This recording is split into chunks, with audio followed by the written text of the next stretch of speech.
julukannya adalah kota bajingan. Kenapa kayak gitu coba? Tahu nggak? Karena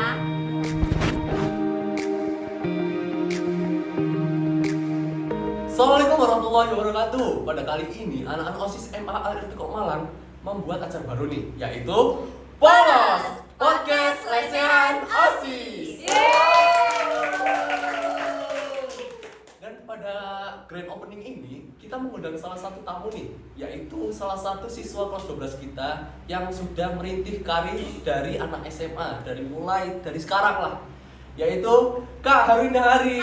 halo. Yaitu kakak ini salah satu pengusaha muda ya. Benar sekali. Bisa dijelaskan lebih detail gitu. Oke guys, jadi jelaskan dulu ya. Sebenarnya tuh usaha saya itu awalnya itu hanya seperti kayak apa namanya nih? Pre-order. Ya, PO. Jadi kalau orang pesan, baru deh dipesan. Saya pesan ke pusat. Oh, gitu. Ya.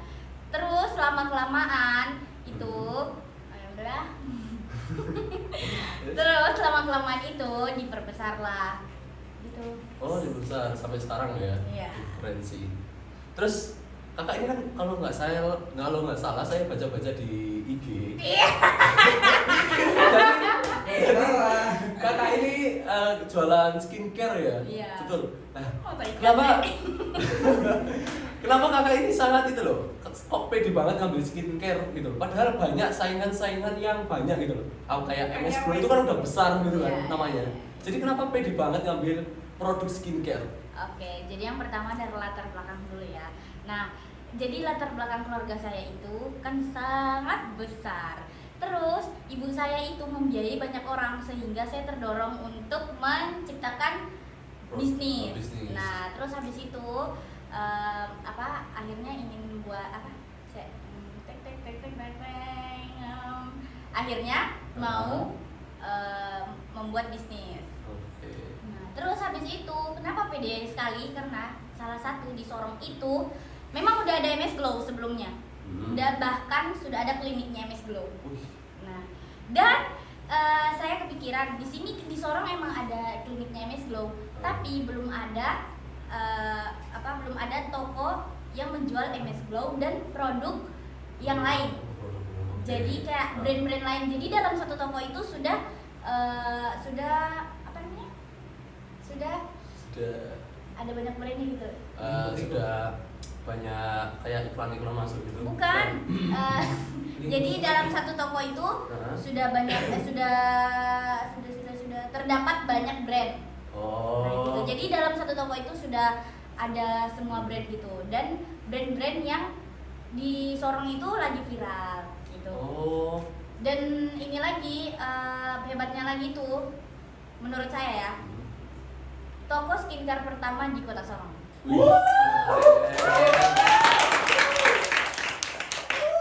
Jadi bermula dari motivasi orang tua ya, terdorong gitu ya. Iya, karena kan orang tua kerja sendiri, kasihan lihat ya, pulang pergi itu sampai kadang nggak lihat batang hidung ibu saya sendiri. Nah, akhirnya kayak ya udah deh, daripada ibu saya kayak saya jadi beban, ya udah coba cari uang sendiri. Oke. Keren sih. Bayangin semua anak Indonesia kayak gitu pasti maju sekali Indonesia. Terus kan ini udah jalan bertahun-tahun ya. Terus gimana sih strategi kedepannya menghadapi globalisasi yang terus berkembang dan persaingannya pasti terus berkembang juga, kayak dari mulai teknologi, dan gimana sih strategi mengambil hati para peminat gitu supaya beli di toko kakak? Oke. Yang pertama itu sebenarnya yang paling kelihatan itu sekarang ya, itu tuh kita harus meng-up produk-produk yang baru, meng-up produk-produk yang viral. Yang orang-orang itu kayak mau cobain ya. Nah, akhirnya tuh oh di sini ada lengkap gitu. Jadi pokoknya dari kelengkapan produk.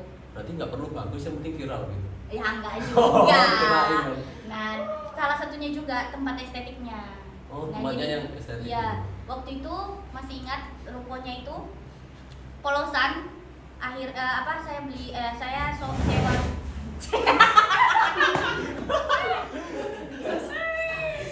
Nah, saya sewa. Biasa ada kucing gitu.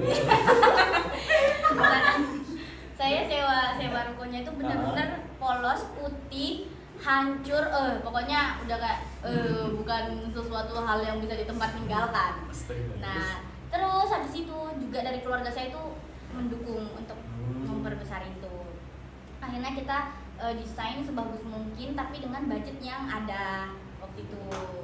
Nah, terus kan waktu itu di Sorong itu belum ada juga toko skincare yang bisa ambil sendiri gitu. Oh. Ya, jadi di toko saya itu bisa ambil sendiri. Juga kita buat mirror biar orang datang ke situ foto mirror. Akhirnya masuk di SD dan pasti nanya, kan backgroundnya ada skincare kan, pasti nanya itu di mana kayak gitu. Nah itu menurut saya yang dulu awalnya buat toko skincare saya naik itu karena banyak yang bertanya itu di mana, itu di mana. Juga sempat kita waktu itu buat soft opening. Jadi teman-teman saya, keluarga saya itu datang semua gitu. Terus yaudah spill gitulah. Spill ya. Jadi strategi kakak ini kalau saya simpulin ini salah satunya itu yaitu tempatnya ya. Iya, bisa. Karena di Sorong jarang sekali ada kayak nggak berani gitu di Sorong itu. Jadi guys, Sorong itu ada di Papua Barat. Oh iya, kita lupa kasih tahu nggak ya? Iya, banyak yang belum tahu Sorong di mana. Iya, Sorong itu di Papua Barat. Di sana itu julukannya adalah kota bajingan. Kenapa kayak gitu coba? Tahu nggak? Karena di sana itu semuanya tuh dihancurin. Jadi kayak orang mau buat skincare yang kayak ambil sendiri, itu pasti orang takut karena takutnya ada yang curi, ada yang ini, ada yang itu gitu loh. Nah, cuman kita memberanikan diri dengan cara memasang CCTV. Cuma CCTV sih. Iya, CCTV, tapi nanti karyawan saya itu nanti ada yang berdiri gitu. Tapi lihat nggak diikutin karena saya salah satu orang yang nggak suka kalau belanja diikutin. Iya nggak? Oh iya sih. Berarti juga memperhatikan kenyamanan pelanggan juga. Iya, benar. Keren banget. Nah, untuk kedepannya, tadi kan kau tanya kedepannya kan? Ya, kedepannya. Nah, untuk kedepannya kayak gimana? Sebenarnya konsep kemarin itu terakhir pembicaraan saya dan ibu saya dan kakak saya itu kayak gimana? Jadi di Sorong itu ada nanti bangunan itu yang seperti di luar negeri. Jadi bangunan yang di situ tuh isinya hanya makanan, tempat-tempat ini, tempat itu gitu loh. Jadi orang masuk ke situ udah langsung bisa ke misalnya Burger King, Burger King, KFC, McD segala macam. Nah, kan pasti banyak kan yang datang. Nah, di situ kita mau membuat cabang di situ biar lebih banyak lagi. Terus yang kedua maunya itu punya dokter kecantikan biar apa? Biar bisa konsul kalau orangnya datang. Ini kenapa kan nggak mungkin kan sudah disediakan nih. Tapi mereka nggak tahu ini gunanya apa, ini untuk apa gitu loh. Nah jadi kita harus punya dokter kecantikan dan dokter kecantikannya adalah saya sendiri nanti. Amin. Amin. Amin. Yang nonton sebenarnya doain juga ya. Iya doain. Makanya nonton. Hubungannya apa? Biar banyak doain. Oh iya. Ya begitu.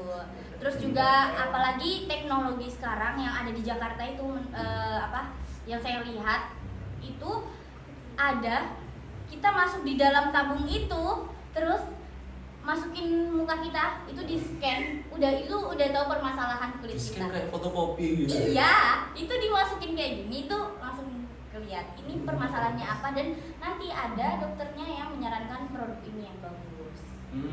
Kita tahu dari mukanya gitu ya. Iya. Tapi kan kita emang dokter bisa tahu jenis kulit muka kita gitu. Bisa, kita pun bukan dokter, kita juga bisa lihat sekarang ini dari nadi. Nadi? Iya. Dari nadi? Ya dari nadi biasanya ada warna hijau, ungu, gitu-gitu bisa dilihat. Terus juga bisa pakai tisu. Jadi cuci muka, terus tempelin tisu. Kalau tisunya cepat jatuh, berarti itu kering. Kalau tisunya agak nempel, berarti itu dia berminyak. Terus kalau mau tahu dia kombinasi atau enggak, taruh di T-zone. T-zone itu ada di bagian sini dan sini. Sini dan sini. Sama sini. Iya, jadi ditaruh tisu kalau misalnya yang jatuh di pipi doang, terus yang di bagian T-zone itu enggak, berarti itu kombinasi. Terus gimana cara tahunya skincare yang cocok sama muka kita yang misalkan yang berminyak atau yang kering gitu? Sebenarnya ya guys, banyak dari kita-kita ini yang melihat dari keviralannya aja. Benar nggak guys? Nah, padahal kita tuh harus lihat ingredients-nya dulu. Nah, tahu nggak? Aku tahu gini dari mana. Nah, salah satu nanti kalian harus nonton ya. Ini buat kalian nih, saran nih. Dulu itu waktu masa pandemi, saya habiskan waktu saya untuk belajar skincare. Terus habis itu akhirnya kan terdorong lagi ibu saya yang seperti itu, akhirnya ya udah oke, buat bisnis gitu. Karena tahu ingredientsnya dari Dr. Z. Kalian nanti bisa lihat. Dr. Z juga main TikTok, tapi Dr. Z itu tidak menyarankan produk-produk atau merek-merek yang viral. Pasti beliau itu selalu menyarankan ingredients yang bagus untuk muka oily, combination dan lain sebagainya. Untuk dari Dr. Z itu kita dari datang langsung atau dari medsos? Enggak, dari medsos. Cuman dia di IG-nya tuh semua ada tertera, ya tertera kayak ini tuh bagusnya untuk apa, ini untuk apa. Dan coba deh, aku mau tahu nih, pasti di skincare kalian kebanyakan pasti ada yang ingredients-nya tuh niacinamide. Pasti banget. Emang pengaruhnya itu apa ke wajah? Niacinamide itu bahan aktif. Nah, ya dia itu bahan aktif. Itu bisa untuk eksfoliasi. Bisa tapi sedikit. Gitu. Pokoknya itu bahan aktif yang nggak boleh sembarangan dicampur. Jadi guys, kalau kalian beli barang yang viral terus ingredients-nya itu nggak boleh dicampur. Nah, itu salah satu yang buat muka kalian hancur. Pantes sih banyak orang yang mukanya jerawatan parah gitu. Nah, ini iya sih. segera eksfoliasi ya.